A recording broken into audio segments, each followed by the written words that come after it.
Let's pray. Father, we thank you for tonight and what we get to learn from your servant, our buddy and our brother, Mike. We thank you for his knowledge and what we get to learn from him this evening and better understand what in the world is going on in our country and in our world. Mm-hmm. And we pray for Tony. Lord, would you just clear him up? Yes. Sinuses in his lungs and forbid him from getting more sick than he is tonight. And he's been doing all he can to take care of a lot of people here. Lord, would you take care of him? Amen. And we just simply give you thanks that we belong to you. There's nothing like it. And we thank you for the meaning and the purpose you give to our lives. And again, we're grateful for what we're going to be exposed to tonight. And I'm certain we will understand either for the first time or better than we've ever understood in the past. So open our understanding. Thank you for Mike. Thank you for his style of teaching and who he is. And we thank you for bringing him, Elizabeth, here, making them part of the family. We're grateful in the name of Jesus. Amen? Amen. Amen. Well, Professor Mike, he's going to bring part two. I love how he teaches. How many of you saw him when he taught or you saw the video? Isn't he good? He's out of the ballpark. Where was he when I was in college? Right? Okay. Very kind. I can't believe we're here. The 3 C's kind of got in our way. COVID, Christmas, and then cold. I was thinking about that on my way here, all the obstacles that we've encountered trying to wrap this up. Since we talked a couple months ago, obviously a lot has happened. I mean, a lot's probably happened in the last 20 minutes because it's really, things are happening very, very quickly. Quick show of honesty here. How many people did their homework? Watched the original, the first video? That is more than I thought. That is not bad. Well, I will tell you are at a distinct advantage tonight because what I did that night was create a framework by which I plan to kind of hang the information from tonight on. It was basically Econ 101 in about an hour. And we really covered a lot of really basic but important issues that will help what we discussed tonight be a bit more meaningful. Specifically, the model that I created sitting in my office at Black Hills State a couple months ago when I found myself doodling, trying to figure out what in the world's going on and what does it look like graphically. How could I explain that to myself primarily to where I can get a better understanding of what is going on economically. I'm more concerned about our country than the whole world, but it pretty much is, it's a global phenomenon we're experiencing, as we'll talk about here at the very end.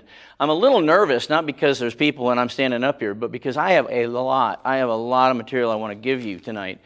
And I'm afraid that I either won't get to it or I'll go through it so fast that you won't get it. I think all this is going to be produced and put on YouTube, and I think Tony's going to be able to use the PowerPoint presentation in a way that you'll be able to go back and refer to it if you want to. About PowerPoint, I hate PowerPoint. I think PowerPoint is badly abused by many people, particularly college professors, high school teachers, just abuse it. What they do is they'll stand here and they'll give you, greetings, how to destroy an economy in 8 easy steps. And that's what they do. They just read the screen to you. So I find that it's abused, and I try to avoid it whenever possible. But the things that I wanted to bring to you tonight, I wanted to be able to give you some graphic representation of what I'm talking about.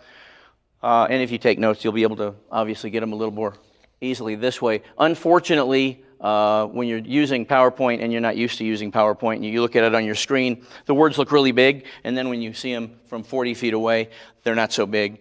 So forgive me for that.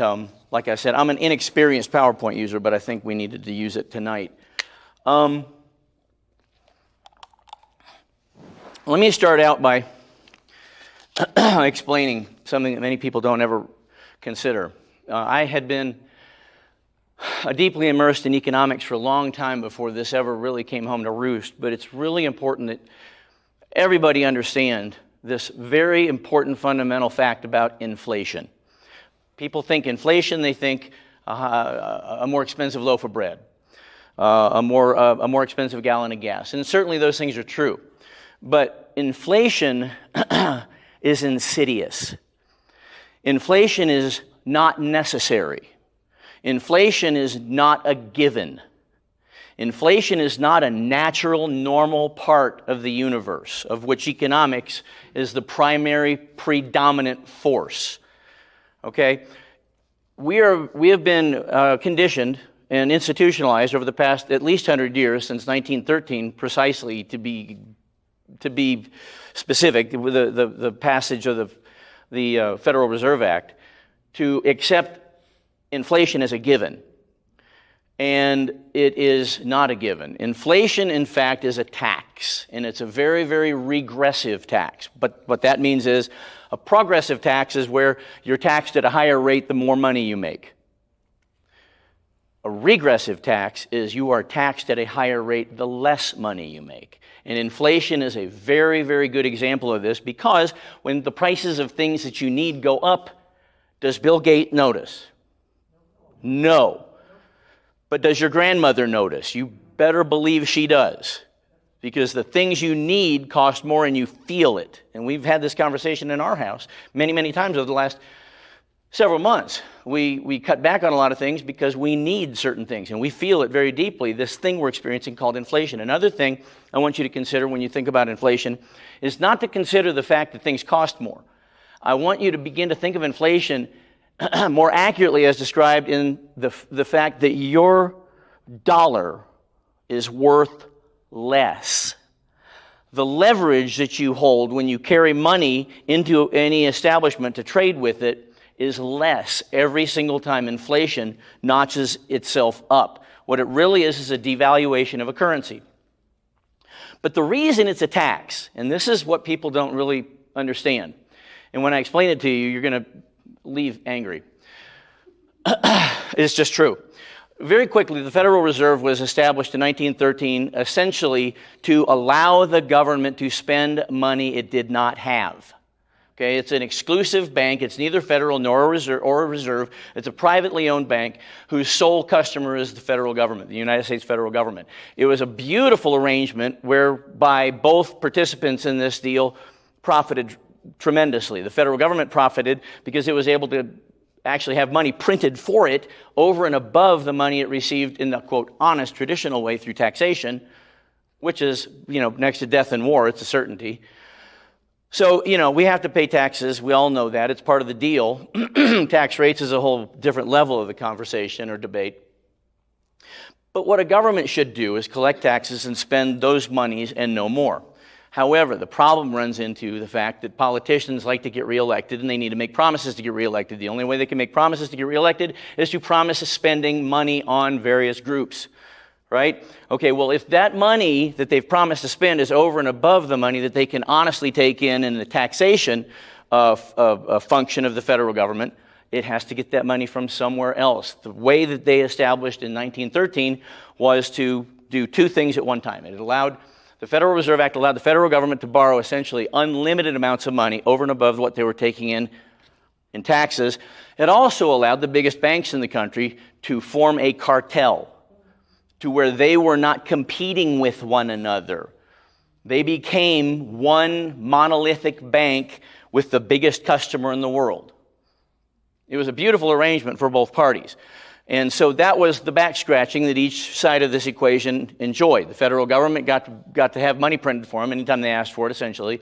And the Federal Reserve was the biggest banks formed together, eliminating the cost of competing and basically profiting by creating something out of nothing, which is good work if you can find it.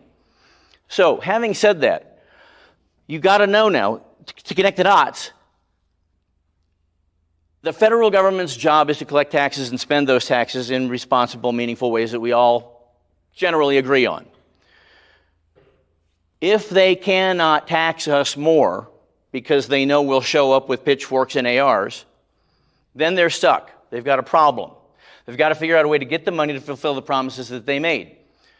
The way they do that is by printing it, by way of the Federal Reserve. When you print money and dump it into the existing money supply, is there more or less money in the existing money supply? And if there's more of something, what does that do to its value? It lessens its value. You see how simple this is? Where does the lost value in your dollar go? Who gets it? Well, the people that were at the spout when the money came out in the very first instance that it was printed. The federal government gets the money first.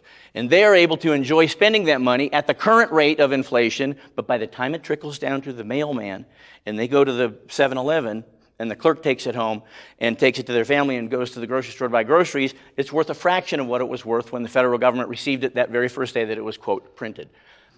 Okay, that lost value in your spending power, your leverage, realized through a medium of exchange we call the dollar, is a tax. It's the exact same thing as a tax. You are losing value. You have three things. You've got your mind, you've got your time, and you've got your effort. We trade those things for cash, ostensibly cash, money, a medium of exchange. When that money loses its value, that's essentially the same as you writing a check to the federal government every year, just like you do anyway. You just don't call it that. So, I said all that because Elon Musk, the boss of the entire world, just a few months ago, came right out and said the quiet part out loud. Inflation is the most regressive tax of all, yet it is advocated by those who claim to be progressive. Isn't that the truth? The progressives, this is a new coalition of American voters and politicians, essentially, who claim to be for the poor, are the greatest advocates in printing and spending more money on behalf of the federal government. And these are the things that are hurting those that they claim to be helping the most. And he even put up a graphic where it talks about in 1950 there was $100, and that $100 was $8.07 in 2021. $100 lost 91.3% of its value in 70 years.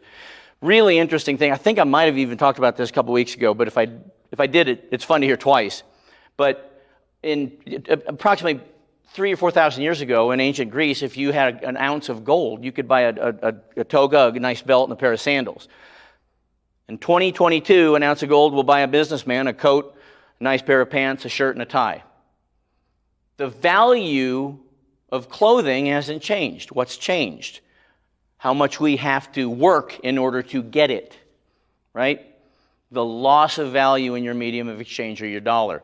And that's all that graphic represents right there. Now, a year ago, you may remember, Janet Yellen, Treasury Secretary, and of course our current administration and some of their pals in the Congress were talking about there will not be any inflation, regardless of the fact that we're spending literally trillions of dollars that we didn't have before. We are printing trillions. I meant to bring you a graphic of $1 trillion. I think I described it to you a couple weeks ago. It's a football field 8 feet deep in $100 bills. It's more fun when you see it. But it's 8 feet deep of $100 bills on a piece of land the size of a football field. We are printing trillions of dollars and dumping them into the pool of currency we already had before all of this was unleashed upon us late 2019 and early 2020. A year ago, don't worry, there won't be any inflation. What are you going to trust, your lion eyes or us, right? I mean, obviously. 6 months ago, inflation isn't happening, you dummies. 3 months ago, well, yeah, I mean, temporary inflation is happening, but wages are higher, right? So at least wages are a little higher. And by the way, that comes back to haunt us again in a few minutes. 1 month ago, okay, it's happening, but it's not Biden's fault. Inflation is good. Here we are now. We've come full circle. Why the inflation we are seeing is a good thing. Anybody ever read 1984? Is this ringing true? I mean, does this sound a little familiar if you've read? I like to tell people 1984 was a warning, not a manual. I mean, we're literally following it line by line. Okay, and I also want to add the inimitable Tucker Carlson, who I've, in the last year or so, come to appreciate quite a lot. I didn't really know or think about him much before, but he has had some really good pearls of wisdom to share in the last several months. One thing he said a few nights ago that I really enjoyed, he said this, he said, nature. Now, before we Christians get upset about this, I'll explain. He said, nature is in charge of the future. I know God is in charge of the future, but God created nature. And what he was explaining in his own secular way was the forces of nature that have been around much longer than we have been are in charge. And we can try through, if you remember 2 weeks, last lecture, through normative economics, that is, seeing what is and establishing, therefore, what should be rather than what is. He is saying that what is will be whether we like it or not. He also said, in the same segment, he said, the system we have now cannot last. It is too disconnected from the natural world. And, of course, he's right. So, I'm going to get the heart, the most fundamental part of what I want to talk about will be here in the middle, but I do want to introduce a couple things you may not know before we get into it, because they are directly related to a couple of points I make on my 7, now 8 ways to destroy an economy. One thing I want everybody to understand is how fractional banking works. Okay, before we go any further, be honest. If you have an idea of what fractional banking means, raise your hand if you know what fractional banking means. What I mean when I say fractional banking. Okay, isn't that amazing? Because we are all immersed in it. It's like trying to explain water to a fish. Like what? What water? Fractional reserve banking. And I'm not going to read these things verbatim, but essentially it is the legal sanctioned ability for American banks by law to create money out of thin air. Again, nice work if you can get it, right? Raise your hand if you, I'd love, okay.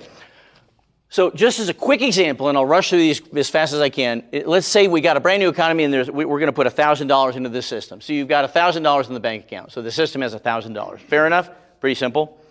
Okay, now, by law, the bank can lend 90% of that deposit that's in its vault to a borrower or another customer. Now, they borrow the full $900. Wait, there's still $1,000 in the bank, right? You still have the cash in the vault. You didn't loan them the cash, you wrote them a check as the bank. How many times have you ever gone to the bank, got a loan, and they give you a bunch of cash? You get a check, don't you? Or they mouse over and click something and it's in your account, right? Okay. Now, this system has the original $1,000 plus the $900 that the bank just loaned a customer. Now, the customer takes that $900. They either spend it, and if they spend it, whoever they gave it to probably put that in their bank, right? And made a $900 deposit in their account. Or what usually happens is your bank just takes that $900 and puts it right into your account in that bank, the bank you borrowed it from, right? So now the bank has $1,900, and they can loan out 90% of that $1,900 again, because now that's actual, quote, real money in their vault. See how this works? Now, they can loan out $810 of the new $900 deposit. They borrow the $810, still got the $1,000 you started with. Recipients of the first $900 still have that in their accounts. It's on the screen. You can see it. Oh, turn on your computer. There it is. Now the system has $2,710. Wow, isn't that cool? No wealth has been created. No wealth has been created. So this is exponential and it can go on infinitely. Oh, I'm going to tell you some things that are going to make your head explode. Okay. This is called the Money Multiplier. The bank then is in a very real sense creating money and lending it to you. You're paying, you're paying them interest to borrow money they spoke into existence. What a deal. I love this country, okay? But wait, it gets better. If you take the $3,500 you borrowed and you buy a jet ski, and you pull the jet ski home and use it that summer, and then you put it up for the fall, and you realize it wasn't that much fun, and the next summer comes around, you don't get it out, and it sits there and rots and molds, and you decide to not make payments on your $3,500 loan for your jet ski, and it sits there, and the bank is like, we want our money back, and you're like, well, come and get it, sucker. And the bank, what does the bank do? They come in what? They take the jet ski. So the bank spoke a jet ski into existence. And then what do they do with a jet ski? They own it, and therefore they sell it. And do you pay them for the jet ski with pretend money or real money? Of course you do. Isn't this cool? Okay. That is the legal sanctioned way that banking works in the United States of America. Now remember, don't forget, I said that they need 10% to stay in the vault before they loan that 90% out, right? Now, I know I rushed through that, but it's going to be important when we get to point number, I don't remember, like 7 or 6 of the ways to destroy an economy. So there's that. Is everybody clear on how this works? It's so stupid that you don't believe it's possible. If everybody went to the bank and asked for the money that's in their account, the bank will not be able to. That is true. Now, they're counting on only 10% of the people wanting that much money. That's the model that they've established to keep themselves safe. But remember, I said I'm going to make your heads explode because something happened in March of 2020 that you're just not going to believe. Okay, so you're absolutely right. That's why runs on banks are very real, but it's a calculated risk on behalf of the bank, right? And they just are counting on only 10% of the assets being removed at one time or 10% of the people coming after their money at any given time. Same thing, essentially. Okay, so that leads us to what I call inflation by design. Inflation by design. This is not an accident, and I'm not a wacko tinfoil hat wearing conspiracy theorist. I'm a guy who likes data points, and when I find enough data points to connect the dots and see a picture, I'd like to describe that picture to people. So here is what we have done over the past, carry the one, almost, where are we on 3? 19, 20, 21, 22. We're going on our 3rd year of insanity, like mass insanity, right? Mass, what is it? Mass formation psychosis, which isn't a thing, so don't bother Googling it. It doesn't exist. It's not a real phenomenon. Demonic. Sorry, okay. So how do we do this? How do we systematically dismantle and destroy an economy? Because that's why we're here, and that's why we only have a few more minutes to talk about this. 1, what is happening? Stuff we all know, but most of us, including me up until a couple months ago, had not put it all together yet. First of all, think about this. Private companies now are competing with the government in a way they never have had to before in order to pay people to take a job, right? Now, you choose. Go work at a gruel factory for pennies, or stay at home and watch some show about singers or dancers or something. I don't know what people are watching these days. But whatever, you're given a choice now for the first time, as far as I know, in this country's history, to either work or not work and be compensated either way. So, you choose. Well, unfortunately, by leveraging the most depraved parts of human nature, we're finding that people are choosing to stay home and watch Dancing with the Stars. So that is tough to compete with as an employer, as many of you may know, because you probably are employers. If you have people who are skilled and can provide you with a way of earning a living and stimulating your local economy, and these people are being enticed by a better incentive, which is to get paid anyway and not do any work at all, that's tough. That's tough to compete with. Okay, so what that means is you as the employer are going to have to what? You're going to have to raise the prices you're willing to pay for those people's time, labor, and thought. Well, that has got to come from somewhere, and what people don't understand is companies, especially small businesses, are not sitting on piles of money. They're just greedily hoarding for themselves and not giving to their needy employees. Usually, small businesses are spending all they possibly can to stay in business and to be competitive. Okay, they are not sitting on mountains of cash. And so what they have to do in order to entice the potential workers away from Dancing with the Stars and into the place of business is raise the price of the goods and services that they're selling, right? Okay, so prices in this case just plain go up. Nothing spooky or weird or magic about that, right? I mean, McDonald's has got to come up with $15 now to pay an employer for flipping burgers every hour. They got to pay him $15. McDonald's has got a problem. It's called Burger King. Fair enough? Okay, and both of these entities want to stay in business. They both want to exist. And so they're going to use every resource they have available to them to just stay alive. And that means that their profit margins are incredibly thin. The reason they are worth so much money is because they sell so many hamburgers, right? It's sheer volume. Okay, so what we have now is a situation where McDonald's is going to have to charge more for their cheeseburger. They just have to. There's no choice. They're not sitting on money that they're just not giving away. They don't have it. The way they're going to get that is from you, the customer. The way they're going to get it from you, the customer, is by raising the price of the Big Mac. And now we are simply talking about higher prices. We're not even really at this point talking about the devaluing of your dollar. It's not anything near as sexy as that. It's just more, it costs more, right, to buy stuff. So we've done that. We've done it well. We have done a good job of forcing private companies to compete with the federal government just for warm bodies to occupy space and to do work. Second, now watch this. This is what happens. When fewer people are working,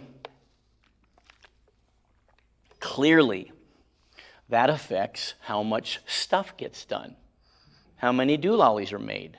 We need people to make doolollies and to do stuff and to service people and things like that. So that makes doolollies more scarce. There aren't as many doolollies out there for our purchasing pleasure. And when there is less of something, obviously, what does that do to the cost of that something? Well, low supply, as you all know, means higher prices. It requires more dollars to buy the same stuff, which is the other way of saying inflation, right? So there it is in bold, inflation. So, number two, there's low supply. That means things are going to cost more. Now watch this. All these people who aren't working but are being paid to not work have all this money and time on their hands. Why? Because they're being given money. Why time? Because they're not working. So what are they going to want to do with that money? What do you do with your money? I spend it. That's why I bothered going to work to get it. So they want to spend that money. Well, what does it mean when a lot of people want to spend a lot of money? Is that high demand or low demand? Obviously, that increases demand. What happens when demand is high? What does that do to prices when everybody wants the same thing? Price of the stuff goes up. That's obvious there in number 8. But look at I brought the receipt for this one. After the official unemployment benefits expired, this is an actual headline that came out that same week where this administration was personally advising every state on how to use the excess COVID relief money that they had that had not been earmarked for unemployment benefits, how to tweak the books and make it available to the currently unemployed to keep them home longer. This is despite the fact at the time, and currently we're still talking about 11 million jobs unfilled in this country right now. By the way, a side note, you've heard about low unemployment lately, down to, it's stupid low, 4.1, something like that. It's a completely irrelevant number. It is absolutely meaningless. The unemployment rate that the administration right now is using to tout their economic victory and success right now is simply meaningless. And here's why. There are different ways of counting unemployment, U6, U3. Typically we use U3. U3 does not count, wait for it, people who have stopped looking for work. I just said that. It totally disregards people who are not actively looking for work. Well, let's go back one. Wait a minute. Oh, look, fewer people are, why? Because we're paying them not to. Why is the unemployment rate so low right now? We're not counting any of the people who aren't working because they don't care. They don't want work. They're not looking for work. So right there, this is probably the greatest factor in what we're experiencing right now and the most insidious because it's being actively promoted by the people we've entrusted with our entire economy. Step number 4. We've checked off 3 boxes so far. Here's what you do. Here's step number 4. You print, just plain print money. I mean, just send that thing to Warren.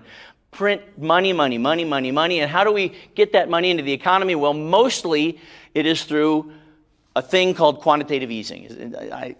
Most people have no idea what that is, but to keep it very, very simple, it's essentially the Federal Reserve buying bonds from private corporations in the United States to the tune of multiple trillions of dollars. Those institutions and corporations then use it for investment purposes and costs of doing business and that kind of thing. Anyway, the bottom line is the Federal Reserve is pushing money into our economy through bond purchases of private organizations. Also, we, if you didn't pay attention a couple months ago, passed they whittled it all the way down to, how many trillions of dollars was the infrastructure? 2.2 or something like that?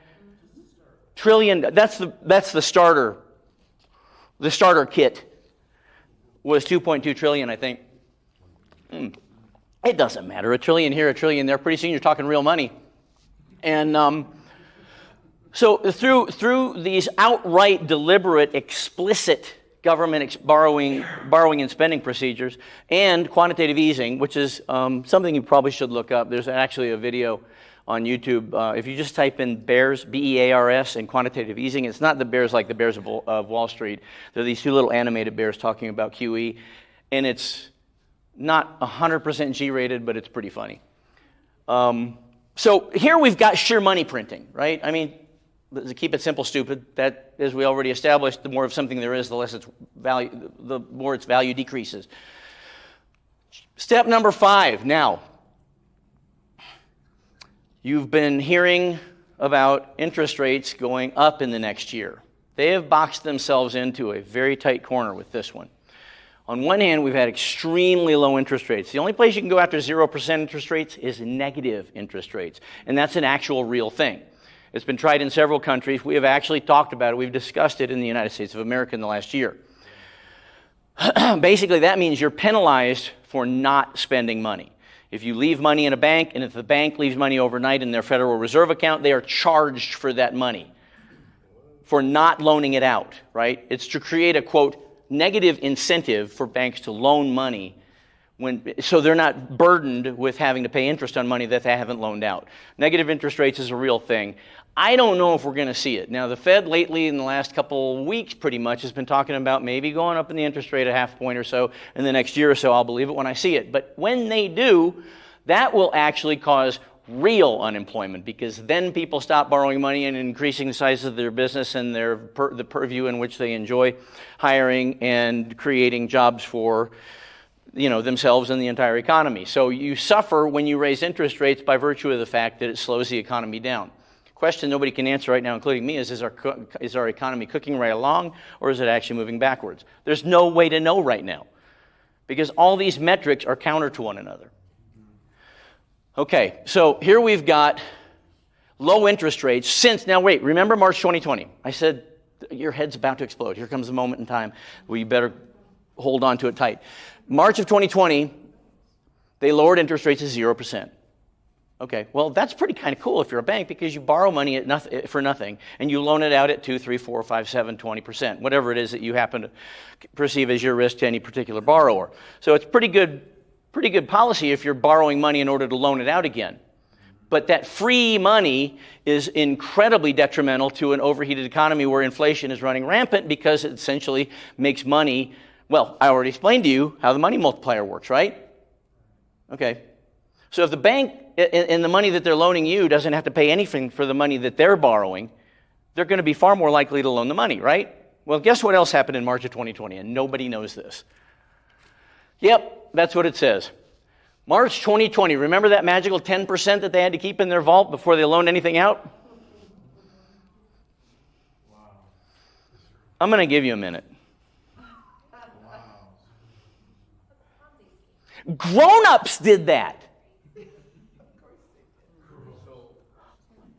Adults did that. Not smart people. Yeah. I'm just curious, so this is amazing, but my question is like, you said nobody knows this. Do you think people are going to start running on banks as soon as people figure this out? Because it's going to eventually be figured out. Will people run on the banks? I think people are too... I don't know. It's a really good question because the money they're going to get from running on the banks is worth less and less. So on one hand, there's disparity. On the other hand, there's urgency. Again, these are counter forces. It's really hard to do. That's a really fair question, but like I said, the metrics are so opposing to one another. Everywhere you look right now, it's almost impossible to predict anything. And that's why I mean, you know, what is it? Man plans and God laughs. Right now, it's like I don't even listen to anybody else anymore. I'm collecting data points all by my little self and doing this. So where do I think this will end? I kind of give you a feel for it when we're closing up. My own personal prognosis and what I think all this is about and what it means. But when you take it, and there it is. I mean, that's that's the Federal Reserve. That's their website describing that they reduced the requirement of reserves to 0%. March 26th of 2020. Now you talk about loosening up money. There's literally nothing to stop banks from loaning all the money that anybody could possibly want. More lending, more borrowing, more dollars circulating, i.e. inflation. Was that March of 2020 or 21? 2020.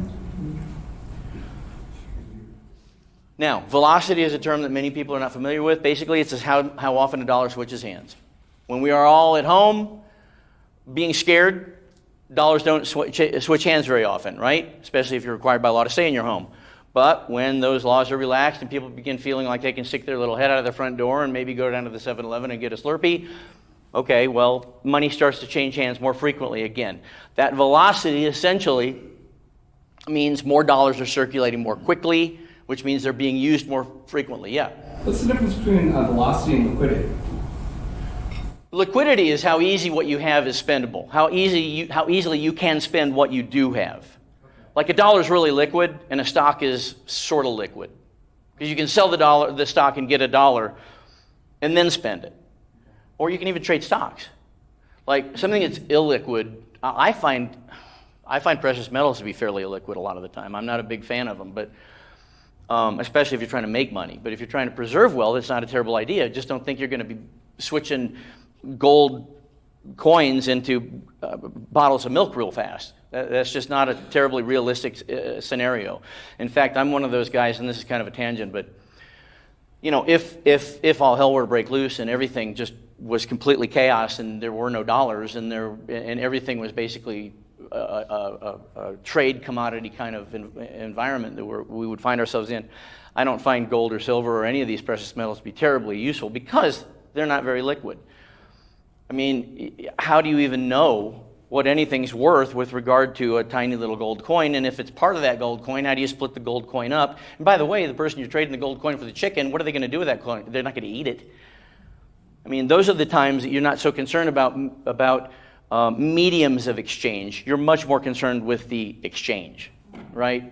And so that's why I'm not a huge precious metals guy in terms of preserving wealth or especially making money, because you don't get any kind of dividend or rate of return basically at all. It just sort of is a safe haven long term for you to keep whatever wealth you have, because gold is very, very dependable. It's been worth approximately the same for thousands and thousands of years, but its liquidity is what I question in terms of these kinds of scenarios.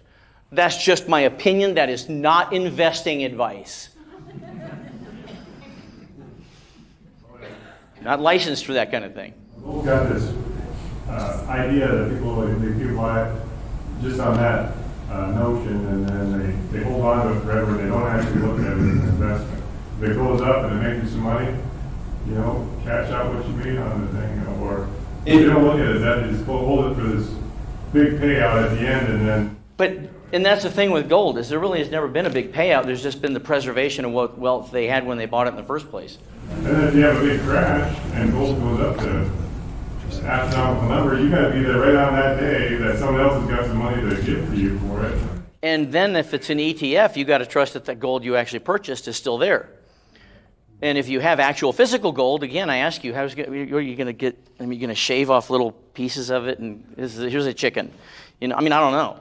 I just find it to be kind of iffy, personally, and Anyway, like I said, that is not professional advice. Last, and this is no secret, when you make it law to inject an experimental substance into someone's arm in order for them to keep their job, a lot of people are going to abandon the job. Well, what happens to production when people abandon their job? Just ask the airlines. Just ask the hospitals. Right? Just ask all these industries that are trucking industry. My Lord, you talk about the bottleneck in the supply chain. If the truckers decide en masse that they're just not going to do this thing, you haven't seen anything yet. And that's why I amended my little title, because this is a very, very real, potentially devastating element that could destroy what little production, and I'll talk about production here in a second, we are currently, I quote, enjoying at this exact moment. So that's essentially how to destroy I'm not done. Don't think that you get away quite yet. That's how you destroy an economy in 8 easy steps. And guess what? We have checked every box. And here's the worst part.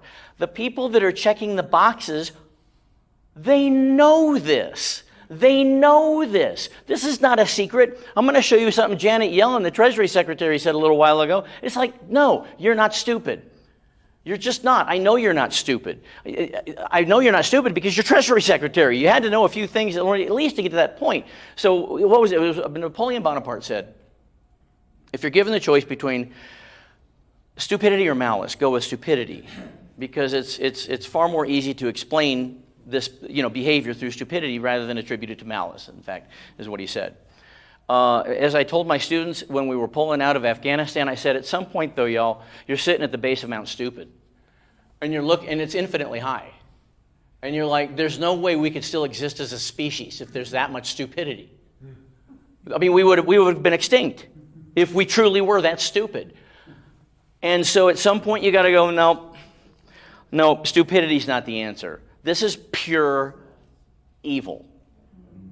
The systematic destruction of the greatest economy in humankind that has provided more comfort and life-saving staples and technology and care and compassion than any civilization in the human race's history. We are systematically taking it apart piece by piece on purpose. Why? If you'll hang out with me a little bit longer, I'll tell you why I think this is happening. Okay, so basically, scarcity of products means things cost more. Surpluses of money means things cost more. Well, at a certain point, you call that hyperinflation. That's a real thing. Okay. So let's take a tangent a little bit here, and I want to talk, I want to bring some of the receipts for the reality of inflation and some of the people, unlikely people that are talking about it. Obama's advisor talked about how policymakers so intent on staving off a collapse, they systematically underestimated inflation. The flood of government spending, remember those $1,400 checks to most households in March, overstimulated the economy. Over 11 million job openings in America. Less than 8 million people are looking for work. That means those 3 million people are not counted as unemployed. Remember? Because they're not looking.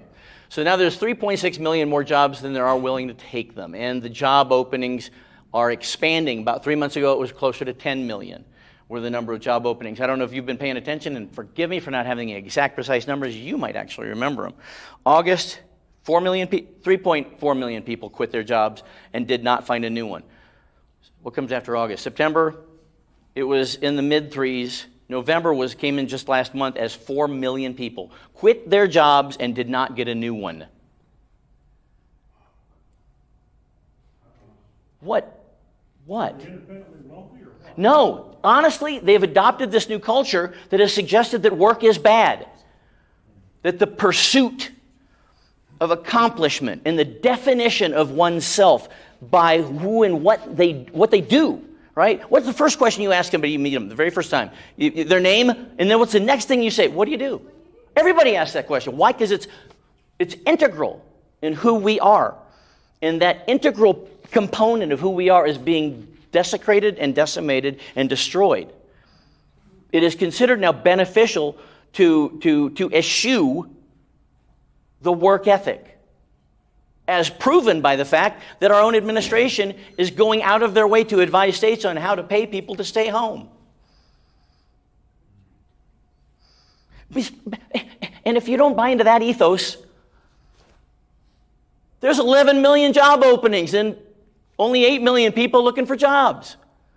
I mean, you don't have to believe my theory. What? And these are high-paying jobs too, by the way. I mean, McDonald's, $15 an hour. We talked a little bit about 15 now, a couple months ago, when we talked about what an unrealistic proposition that is, and why, and what it does to an economy. If you were here, you remember. There we go, right there. They advise the states to use pandemic funds to continue paying out unemployment benefits after they've expired. 10 million jobs were available. This is in August. Productivity is dropping while there was a 3.9% increase in hourly compensation. Are you putting that together? We're paying people more and they're producing less. This is an ethos, okay? This is bigger than just us. This is a tsunami of thinking that's taking over our culture. Is this a global proportion or is this just the... I can't speak to that. I really don't know. I know that there are a couple countries that I've been following very loosely that seem to be making good decisions. And it's weird when you see them. You're like, I don't remember what that's like. I really don't. I don't remember what it's like to be able to trust our leaders. I don't have any recollection of what that feels like. Isn't that pathetic? And you've got countries like Sweden that week one of Omicron, God help me. This is centuries ago, COVID. They trenched out their population to the highest risk to the lowest risk. They protected those at the highest risk, and they told those at the lowest risk to go about your business.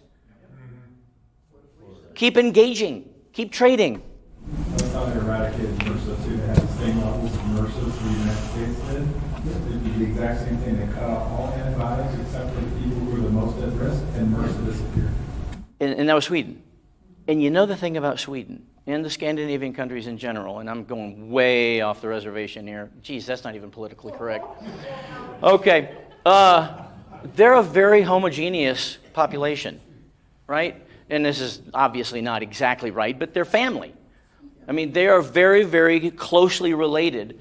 Historically and genetically, we are this melting pot of whatever we have here, and we are now taking our differences and they're being exploited and used against one another in ways that are making it impossible for anybody to make a good decision anymore, because for every good decision, you just made 1,000 bad decisions, right?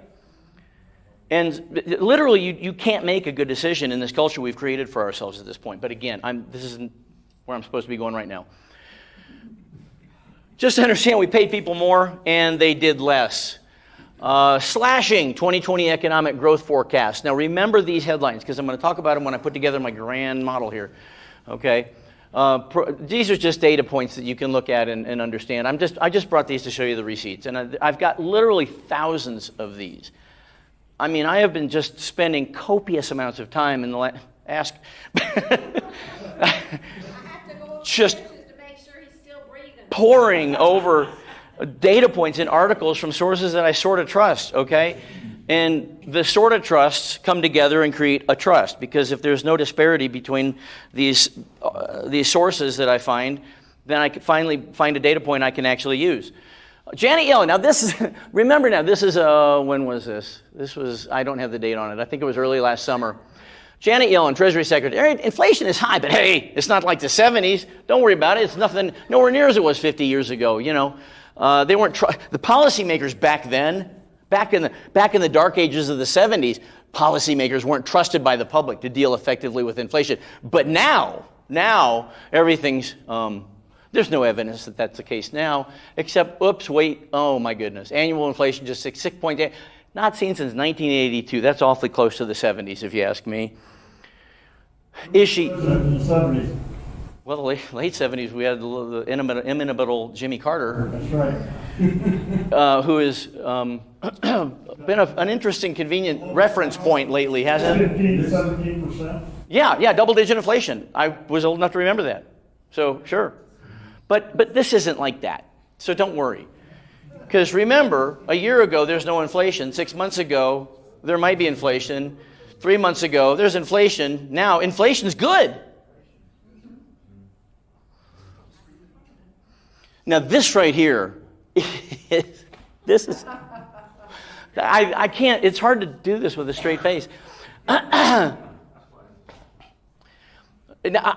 Okay, full disclosure, the brackets are mine. Joe Biden did not call it a $1.2 trillion pork-laden bonanza. That's me.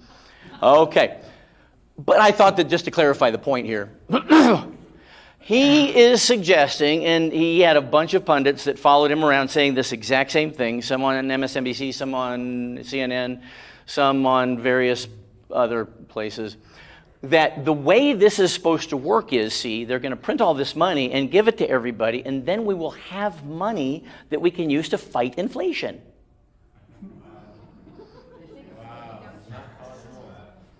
That was the logic that they were advancing just about a month ago. Yeah, well, 2 months ago, November 11th. So we're going to make this inflation better by printing more money. Now, this is the guy that made the money in 2008. Did anybody ever see, oh, thank you, The Big Short. Brilliant guy. And I don't care what everybody says, I don't find him to be evil at all. He simply found a weakness and exploited it to his advantage. He didn't steal anything, he didn't lie to anything. In fact, what he did was he told the truth. And everybody thought he was so full of beans that, that they gave him all the money he asked for. And insured these tranches of mortgages and made billions. He is the guy that saw it coming. Look at this. This is the greatest speculative bubble of all time in all things. That's not sometime in some things. Okay, so it's not only more than ever anything, it's by an order of 2. So, yeah, Michael Burry is a very level-headed, sensible, smart guy. And he doesn't say a whole lot, and when he does, people probably ought to listen. I remember in 2008, we were joking about the Dow being at 36,000. It was a joke. And what are we, 1,000 points from that now? Something like that. Real close. We haven't passed it, have we? I don't pay attention to the stock market very much, but... And this is the inimitable Jack Dorsey of Twitter. He got in a little bit of trouble a couple weeks ago for saying this. He's the guy that censors everybody for saying that hyperinflation is going to change everything that's happening. But that's him. So, all right. Question.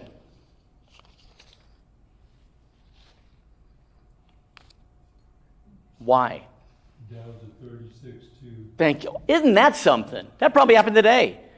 We're right on it. Today is a big day for the world, I guess. Okay, let me fall back here and, dang, this is going to be terrible because I'm not going to get to do half the crap I want to do. This is what I have decided is happening. Here's what you paid for. Huh? Would that it were. We got to give our pastors some floor time. I can't be the only guy. Part 3 works for me. We can totally do that. I have such a part 3, but I was afraid this was going to happen. But anyway, I'm not going to dwell on this. What I want to do is I want to show. Okay, there you go. Do what you gotta do tonight. You'll give me a part 3? Why wouldn't I? Dude. Wow, thank you. We're not going to feed you till you're done. That's a real threat. Thought you get time and a half. All right, that's true. That would be officially overtime. That's a good point, and I will produce more, I promise. I have a good work ethic. So don't get me started on the key. All right, look, I'm going to jump back to the last. Gosh, I feel so much better now. Except I was really stoked for the last part of it because it gets really, really cool, really, really fast. But I'm going to actually take a breath and not be all stressed out. What's that? What makes some money? That's like the Federal Reserve thing. It's kind of... You just spoke more time into existence. Only Scott. Only Scott. Okay. So remember our old friend. Oh, yes. The good old... I've drawn this a couple times. Supply and demand. And then at the point, yeah, right, you guys are, and we're right there. And here's our equilibrium where the supply equals the demand. There's no more supply than there is demand. There's no more demand than there is supply. Everybody's happy. Nature is at rest. The forces of nature are finally relaxing because nothing's pushing against them in ways that it doesn't want to go. And everything's happy. And the point at which this vertical line crosses here on our quantity axis is, if you will all remember, not just gross domestic product, but real gross domestic product. And not just real gross domestic product, but natural real gross domestic product, which means all the stuff we can make as compared to another time that we measured all the stuff we could make. So we know how much it really is, right? Because you don't know how much something is until you compare it to something else. That's what gives it meaning, right? And natural means that we're operating at what we assume to be under the normal economic climate to be unemployment right at around 5.1%, which is what we kind of expect. Our model that we base all our economic decisions on is based on a natural unemployment rate of right at around 5.1%. Obviously, that number is meaningless now, but this is the point at which we have some degree of stability. Natural real GDP does not change very often. That's why it's also called long-run aggregate supply. Some of you will remember this. Now, this up here is going to be now short-run aggregate supply, and this is just plain old aggregate demand. Aggregate means all the stuff, right? And aggregate demand is all the stuff we're demanding. Aggregate supply is all the stuff we supply. Short run means this line will move. It is subject to forces in our natural environment.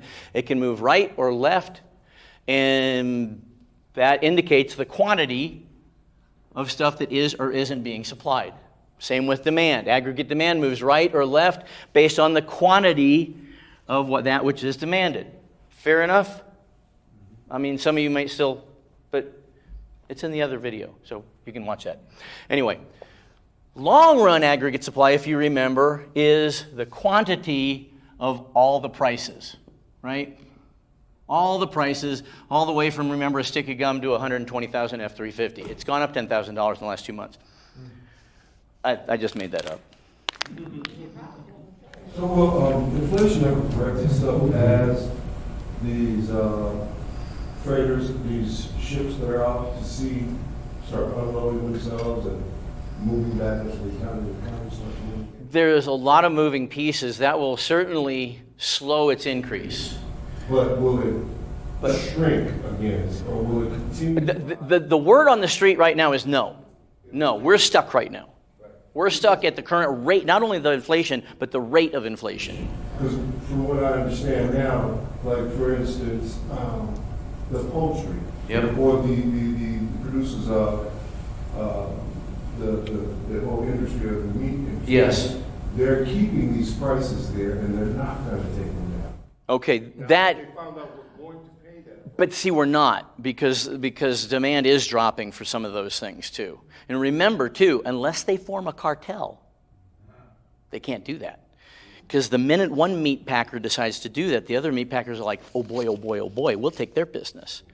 So unless there's a cartel formed in an entire, which is why it was so incredibly disingenuous for Nancy Pelosi and Pocahontas, what's her name? Elizabeth Warren and Jen Psaki to talk about how the meat companies have just gotten greedy, and they just want to charge us all this money for all this stuff that we're willing to pay. And what they're missing is the fact that you can't do that in a natural, real economy, because the fact of the matter is, like I said, McDonald's biggest problem is Burger King. And they operate under and that's the reason, that was one of the major motives for the formation of the Federal Reserve in late 1800s, early 1900s to begin with. Like I said, they were spending a lot of money competing, and they were able to eliminate all those expenses, all those headaches, all that trouble, all that rigmarole, simply by forming one bank and creating a new money trust under a different name. And so the answer, it's a great question, but the fact of the matter is, unless all of the participants in an industry agree to do this, and then even if they do, it just takes one. It's called the prisoner's dilemma, right? Because you don't know what the other guy's going to do, and you got to trust them or not, and typically they don't. One thing I do with my students in class, I will give them an assignment, and I will tell them, this is graded on a perfect curve. I said, the highest grade will get a 100.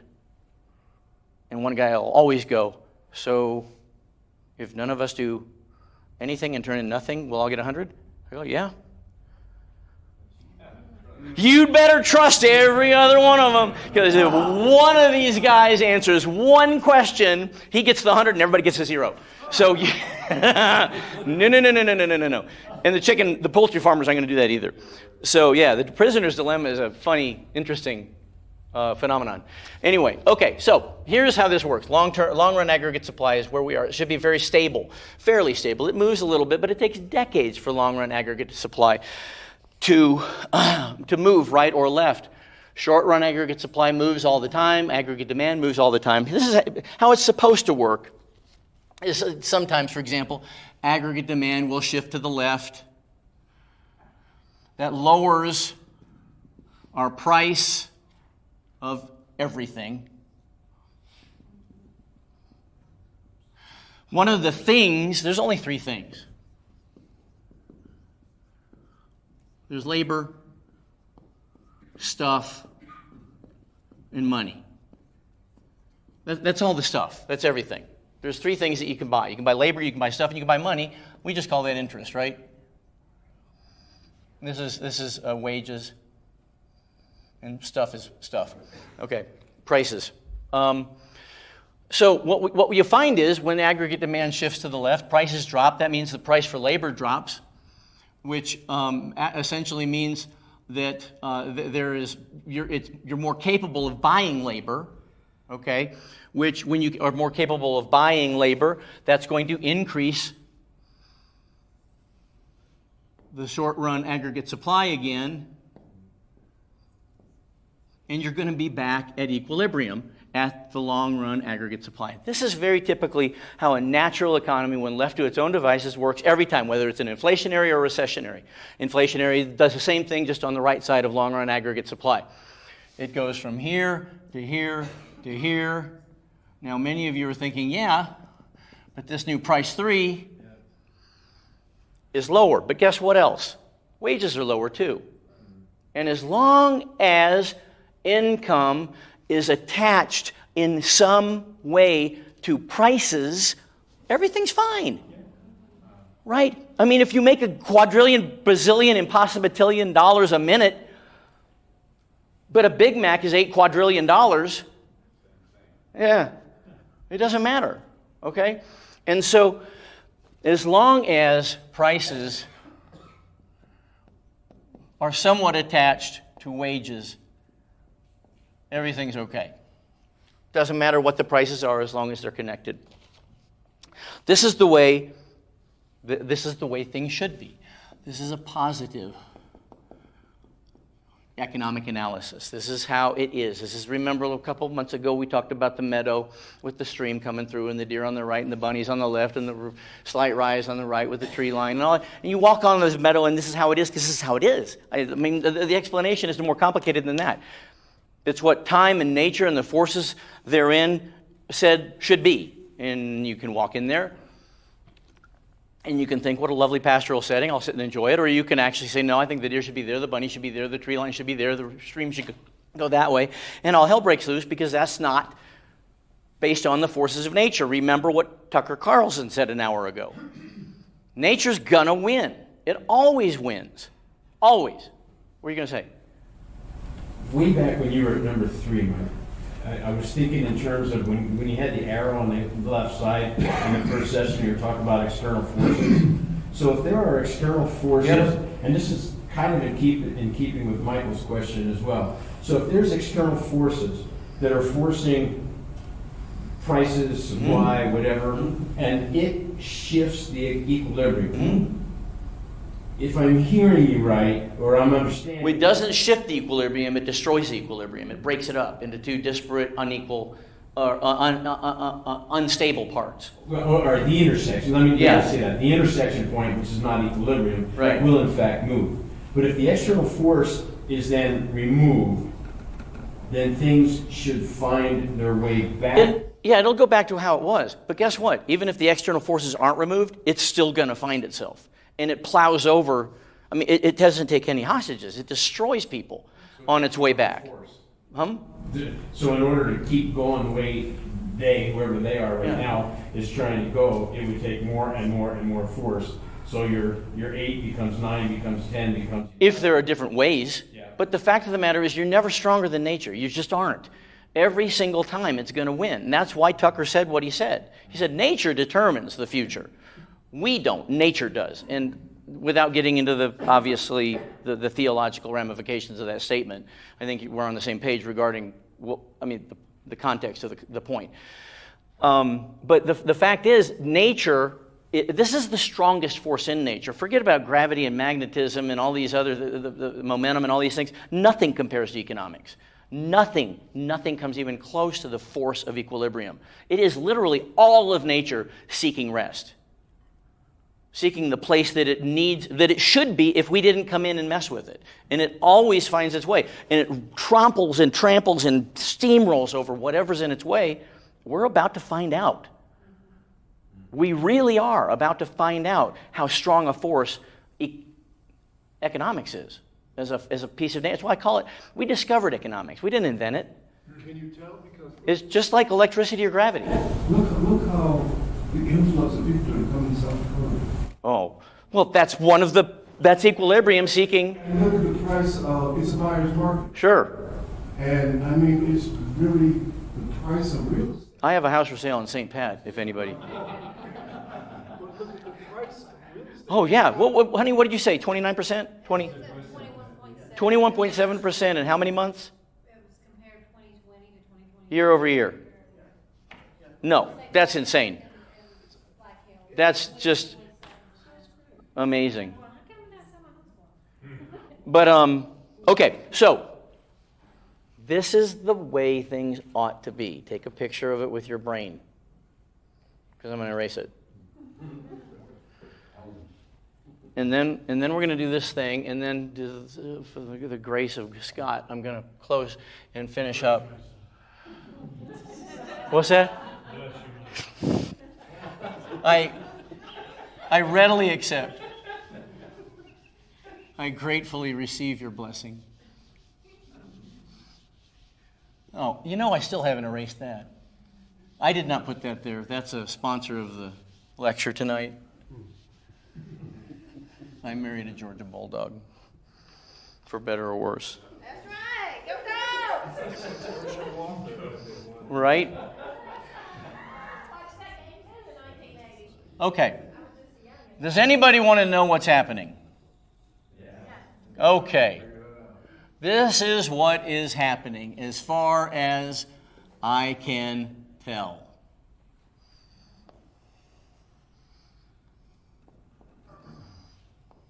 Here's our old familiar. I'll just call it long run. Got to put the Q and the P in there so we all remember what our axes mean. Here's the original. Anybody wants to? I'll autograph it if anybody. Yeah. Right. This is aggregate demand, sorry. Nobody caught me on that. Shame on you. You can, I'm totally open to correction. Okay, so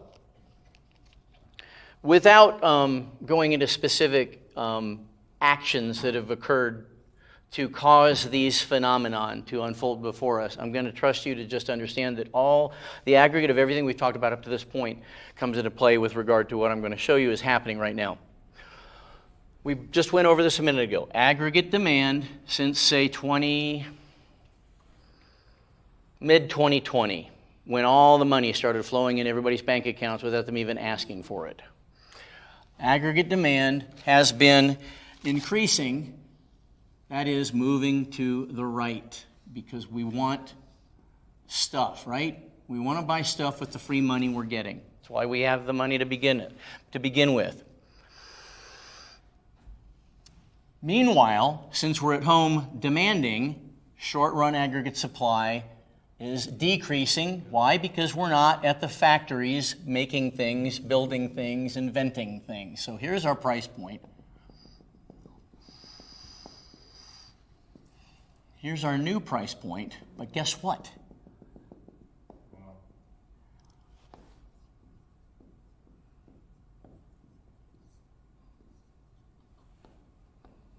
In this case, wages are not connected to costs. As I've just proven, because I showed you a graphic where wages aren't going up as fast as inflation is occurring. Inflation is happening at a higher rate than the rate of increase in people's paychecks. Okay, well, as a result of the short-run aggregate supply moving to the left for as long as it's been moving to the left, guess what now is happening for the first time in a very long time? I also have the receipts to back this up. They're not, I'll show them to you next week. Look at this.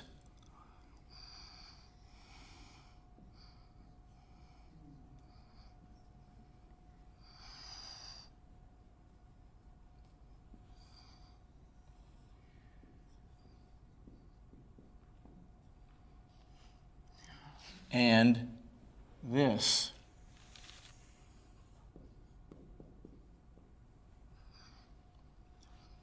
And the short-run aggregate supply continuously moves to the left and takes with it the long-run aggregate supply. And like I said,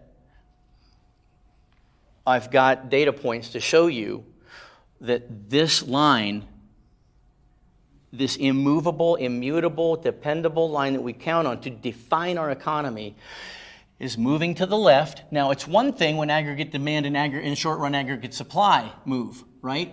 We expect that. What we don't expect is this. And here we go. Here's SRAS 4. Okay, and you can see where this is going. Now, there's a phenomenon here, too, that is, I had to get real specific on here to draw this on this particular little graphic I made. But this is another thing, and I'm just going to have to, when there's a disparity between supply and demand, it's called a shortage. If there's more demanded than supplied. Okay, well, just trust me on this. Here, we're talking about a shortage this big.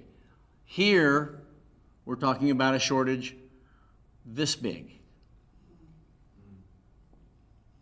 Let's call that shortage 1. Here, we're talking about a shortage this big. Because the rates of these shifts are increasing.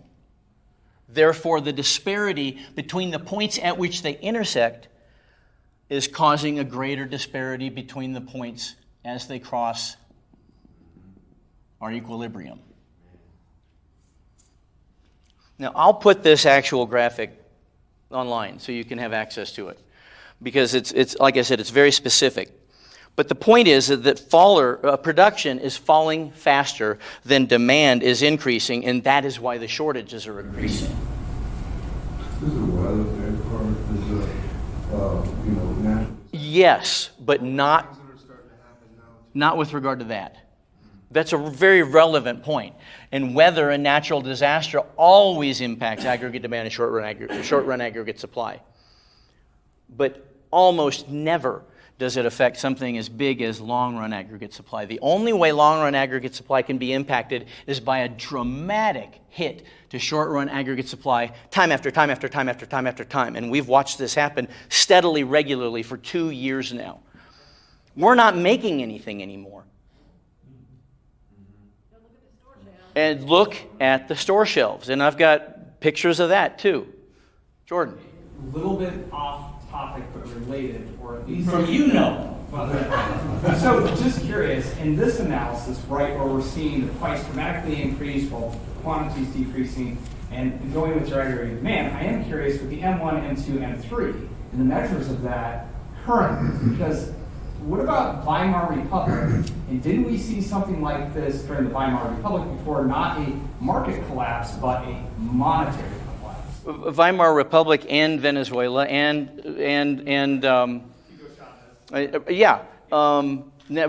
how those assets are realized in terms of the monetary supply, I don't have a breakdown on that. It's a really good question. I don't know. I do know that some 97% of our economy is debt, is not real cash. It's assumed cash from the money multiplier we described earlier. That's where most of the money is. If that is true, then why aren't we seeing exactly what we saw, mid-1990s, early 2000s with Hugo Chavez, Venezuela, and why aren't we seeing the exact same thing? Patience, grasshopper. Give them time. Look what they've accomplished in 2 years. I mean, honestly, we're talking inflation rates that we haven't seen since, Jimmy Carter, really. And they're now talking about this being here to stay. Remember, there is no inflation. Now, inflation is here to stay. Oh, but it's better than that. It's not only here to stay, it's good. Right? We're supposed to be thankful and ask them to print more money so we can afford all these expensive things. Yeah, see, because that's exactly right. This is the limit. 0 GDP. Right? GHU. Anyway, okay. Well, if I have any large enough production, prices increase. Decrease production price no longer links wages because helicopters don't have prices increased faster than wages, lower real wages. Yeah, that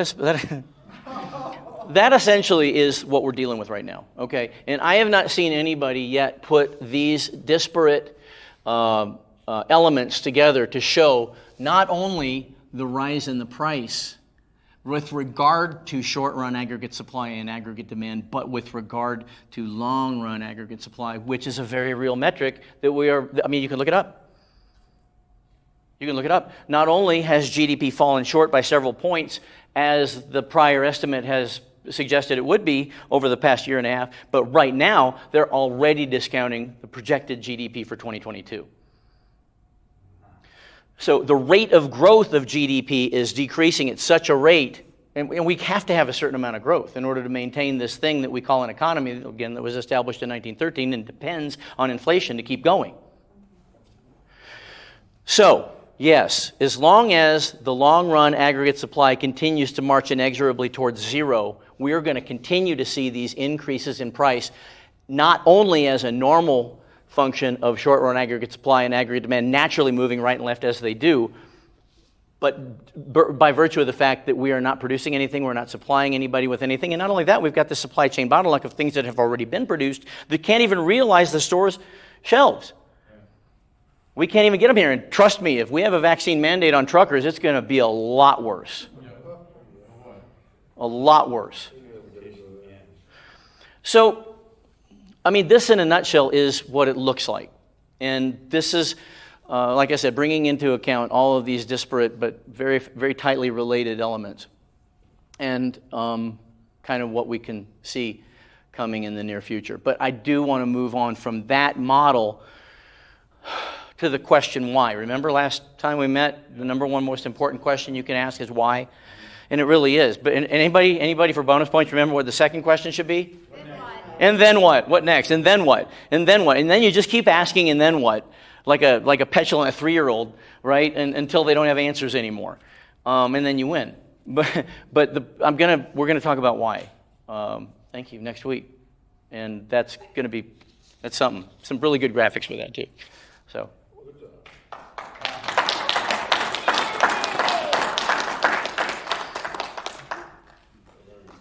Anybody have any points you want to make while we're all here? Just an observation, you mentioned precious metals. I understand what you said about that, because a 10-ounce piece of gold today is worth about $120. It's smaller than a dime. It's very tiny. It's very, Very tiny, yeah. And so how do you break you go to up? the grocery store, we got to buy $120 worth of stuff with that. It's always been funny to me. So People don't think if that. precious metal is not a good, It's not I'm just liquid. saying, if it's not a good place, then real estate has always been a great That's investment. that's what I think. But you can't take a jigsaw and go cut a big chunk of your drywall out of your living room wall and take it to Walmart and spend that either. But you can make stuff on real estate with real estate. There's resources innate in real estate, right? I mean, you can use resources that are there, or you can use the space in order to create things that are tangible, that are liquid, and more tradable. You can raise chickens on real estate. You can't raise them on a piece of gold, right? You can't go in your backyard and take out 3 or 4 shovels worth of dirt and haul them to the store. No, but the argument is that you can grow stuff in the dirt. Well, yeah. Right. It's just, to me, it's more tangible and fungible and ultimately liquid than any precious metal. By virtue of the fact, It has to be able to buy it from you. right, or trade for it, right? Because when you say buy, you imply that there's a medium of exchange, and if we've run out of mediums of exchange that are fungible, i.e., you're able to break them up easily and use them for different things, then they're not really mediums of exchange. They're just statements of value, right? I mean, they're essentially saying this person is worth this much, but worth based on what metric? What you can trade with it, or what it represents in old money? And how does that translate into new money, if that ever comes along? Or the barter system. You have not once mentioned Bitcoin. I'm not a big, huge, gigantic fan. I really am not. It's non-tangible. Its value is essentially based on just about as much faith as any other medium of exchange. But do you think it's another outside force? I honestly don't know enough to make a comment on that. I really don't. I haven't delved into that world much. It doesn't impress me. Also, when it becomes impressive, the federal government's going to make their own Bitcoin, and that will make everything else pointless. Yeah. So Yeah. should we be bracing for something if the financial institution should fail, like having something to barter with, or? That's next week.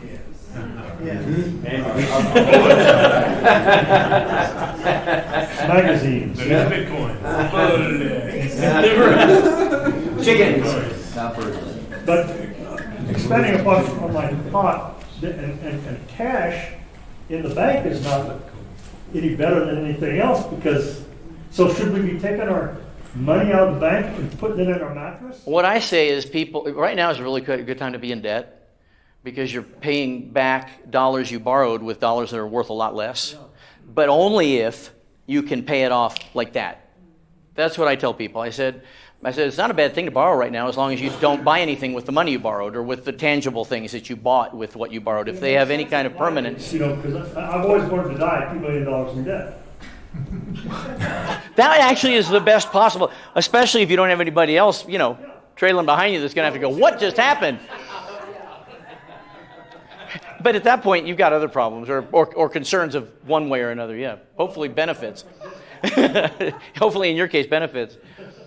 But no, dollars, you know why dollars are, the only reason dollars are worth anything is because people take them. Think about that a minute. And the only reason they take them is because they know someone else will take them. They have no innate value at all. There's literally nothing but faith that backs the U.S. dollar, and we're going to get into that a little bit next week, because I think that's what's going to be our undoing. I think that certain entities are going to discount our debt. But globally, the U.S. dollar is still like the prettiest girl in an ugly girl contest. The yuan is looking awful good. better anyway than it has been. The what is? The yuan, the Chinese currency. Honestly, well, I was going to say petroleum, but the globalists, the global warming people are about to pull the rug out from under that. Don't give away too much for next Might be. It may be the prettiest girl in the ugly girl contest, but here's the thing. And no, I don't want to give this away. We are 1 night's sleep. 1 night's sleep away from there being nothing to the U.S. dollar. And you're gonna make us wait until next. Yes. With one night sleep As to away. why that's going That was permission to sleep for 6 days. to, right? No, 7th day, come back to class. it's an overnight wake up the next morning and this happened. So I can't stop thinking about what I'm seeing in your data points. Okay. Is there a reason that the Federal Reserve quit measuring the M2 that you know of? Because I just looked that up and I didn't realize that had happened. When did they stop measuring it? Last year. What? Completely, right? Doesn't that indicate exactly what... No, you got me because that's exactly why they would do it. Right, exactly. To know who wants to know how much is there.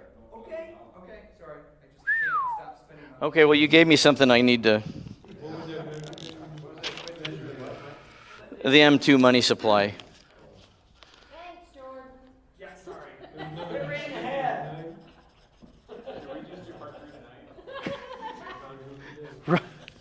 That's awful tempting. What time? You got to get up at 5. No, we got next week. Let's do it. But please do come back next week because it really is. It's going to be a lot of horrible fun, and really, really terrible, terrible fun. Yeah, we're good. Awesome. Thank you. All right. Thank you, Mike, for all these preparations. Fantastic. All right. Well, take your melatonin at night, sleepy time tea or something like that for the next 6 months. And we'll meet you back here next Wednesday. This is exciting. Very, very good. This is nice. Okay, we'll pray and we'll go, okay? Father, again, we thank you for tonight. Thank you for Mike and what he knows and what we have learned. And we look forward to hearing the rest next Wednesday. And we're not exactly sure what to pray except for your will. And if part of that is that somehow America needs to crash, it will crash. And we want to be prepared to survive it and to be able to help other people out in the midst of it. But we're looking for wisdom, and we believe that what Mike is sharing is part of the answer to our prayers. We wanted to know specifically about this area and this concern of the United States and this moment in the world while everything looks like it's about to fall apart and our economy is tanking and the dollar is dropping drastically and we're not exactly sure what's coming. But we thank you for the signs, the information tonight, the warning, and give us wisdom, perhaps even this week, as you continue to fine-tune things for Mike and his presentation next week, and for our own understanding of what's going on and what we should do in response to it.